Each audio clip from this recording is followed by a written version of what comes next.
Bonjour, moi je suis Amandine Faury, je suis agronome à la DAF. Je travaille sur le maraîchage et en particulier sur toutes les pratiques dites de sol vivant. Donc à la DAF, on accompagne des fermes en agroforesterie, mais également sur les pratiques sol vivant. Et là, moi je travaille actuellement avec 6 fermes sur lesquelles on met en place des essais pour tester des itinéraires techniques, tester des pratiques. Et donc là, justement, je reviens du terrain où j'ai fait des prélèvements dans 3 types d'essais différents. Premièrement, il y a la culture de poireaux.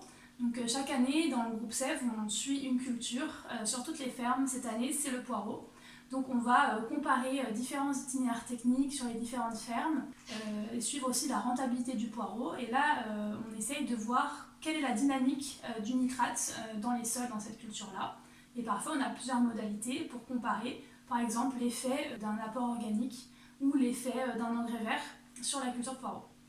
Le deuxième type d'essai que je suis actuellement, c'est sur la culture de choux. On compare des choux qui ont eu un engrais vert en précédent à des choux qui n'ont pas eu d'engrais vert en précédent. Et donc on a envie de savoir comment ça va se comporter au niveau de l'azote. Et notre hypothèse, c'est qu'on pourrait limiter les apports d'engrais quand on a un engrais vert en précédent.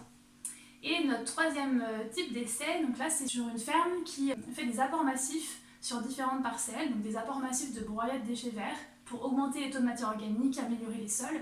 Et là on a envie de savoir comment va se comporter l'azote dans ces sols qui ont été apportés. Donc on a des sols qui ont été amendés en 2020, d'autres en 2023 et d'autres en 2024. Et donc on suit au cours du temps la quantité d'azote dans ces différentes parcelles.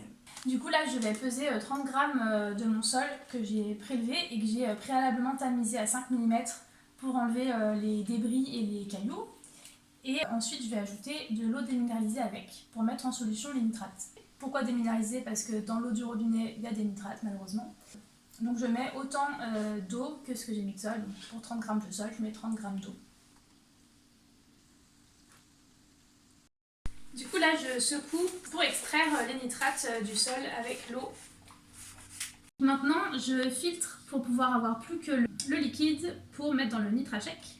Mais si vous voulez savoir comment faire un Nitrachec chez vous, on a fait un super tuto là-dessus et je vous conseille de le regarder avant de vous lancer tout seul.